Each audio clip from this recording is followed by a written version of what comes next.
Zinsmeister, managing editor at Nation's Restaurant News. I'm here on the floor of the Nrho show. It's day 3. I'm joined by my friend Jonathan. Jonathan, introduce yourself. Sure, I'm Jonathan Weathington. I'm CEO of Shuckin Shack Oyster Bar. Cold beer, fresh seafood. That's what we do. Awesome. Well, thank you for joining me today. Tell me a bit about Shuckin Shack and what your brand is all about and what you're up to.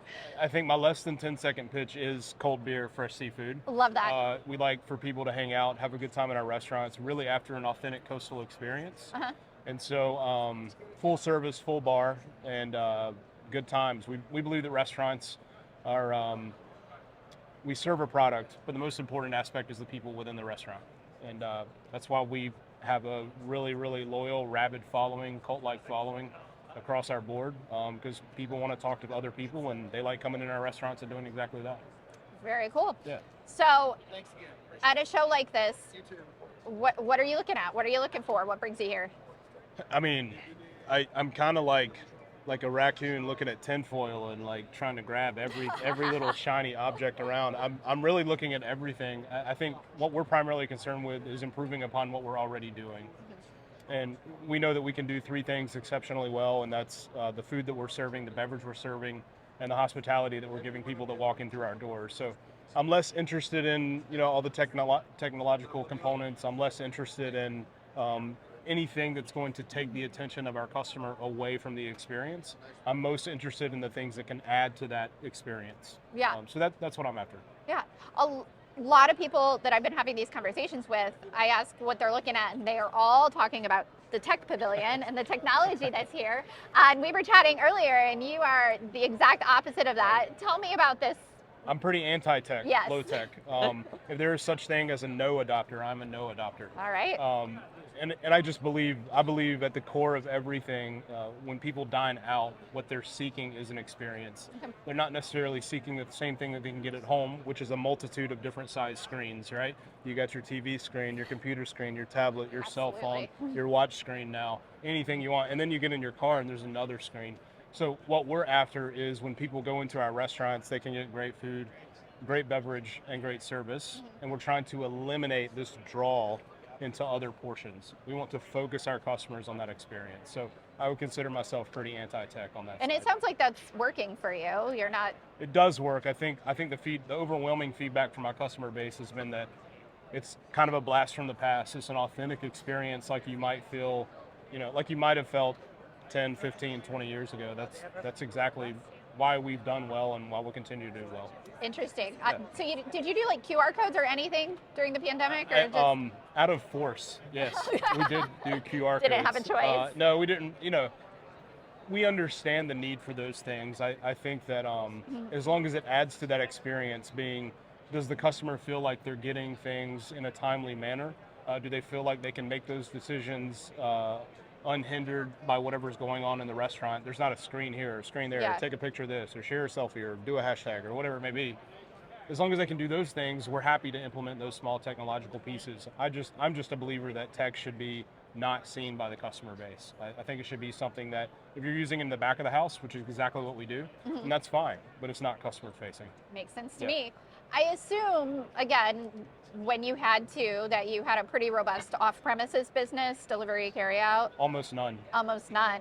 To go. So we did almost no delivery at all. Okay. We did pull up to the curb and we'll bring it to you. Curbside. Because it took, I remember being at home during COVID and I was like, oh, this is going to be great. I'm going to spend a ton of time at home. Like I'll install a home gym and I'll pick up a new hobby. No, I was ready to leave the house in like 16 hours.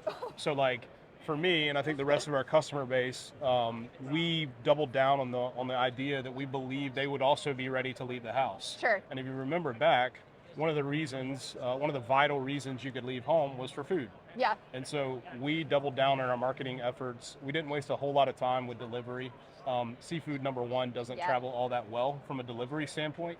So we doubled down on our marketing efforts, telling our customer base, come to the curb and we'll bring it out to you. And so we also didn't have to pay out the enormous delivery fees, which is really nice. Yeah. Are you still offering those services or is it all dine-in? Yeah, we still do. We still do customers plenty still of use to-go. them? Absolutely, yeah. Okay. Yep.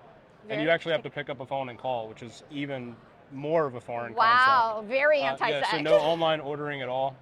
Pick up the phone, call the restaurant, we'll take your order, make sure you're taken care of. No app, no loyalty No program. app, no loyalty program. I know that's crazy. It's I know like that's talking crazy. to someone from 10 years Right. ago in the restaurant industry. You're welcome. Yeah. I love it. I'm Yeah, fascinated. All right. Have you seen any, I'm especially interested in this since you are full service, have there been any changes in consumer behavior recently related to the economy and this, alleged recession? Sure. So I think people are going to cut out what I would consider similar concept multi-choice aspect, meaning Okay. if I'm going to dine out, I'm going to go with the Mexican food that I love. And I'm only going to choose that Mexican restaurant because I know it's a consistent experience. Okay. I'm not going to try 3 other Mexican restaurants in that Okay. span of a week. They're not trying new things. Right. Sure. We're in a very, very fortunate position where, to many of our customers, we are their only seafood option. There's not a whole lot of competition Okay. in the market for us, especially being an oyster bar, wild-caught American seafood, domestically sourced product. And so for us, we may be literally the only game in town. And so for us, it's a great position to be in. I would say that's the primary thing that I have seen, even myself as a consumer. I mean, I eat out a lot, but I'm going to go with what I know, and I want it to be consistent. And we know that we can provide that. Yeah, that makes sense to me. So here at the NRA show, what's the most exciting thing you've seen on the show floor? Oh, God. There was a lot. So much. I finally saw, I don't know which robotic company it is, I'm not even going to try, Okay. but I saw the dog that I've been seeing on TV. Oh, yep. Yeah, Mhm. that's like in Lakeside, I think, over there. Yeah. That was pretty cool. Outside of that, I think I've been most blown away by the number of vendors that are able to differentiate themselves and double down on we do this one thing and this one thing only. And if you want that one thing, we can do that. If you want this other thing, you should go right over there and talk to them. I've been impressed by that. Yeah. Because I am fatigued by the notion that everyone can do everything. And I just don't believe in that because Yeah. we can't do everything. Yeah, that makes sense to me. You want a steak, go somewhere else. Yeah. But if you want good seafood, come to us. Yeah. Good for you. All right.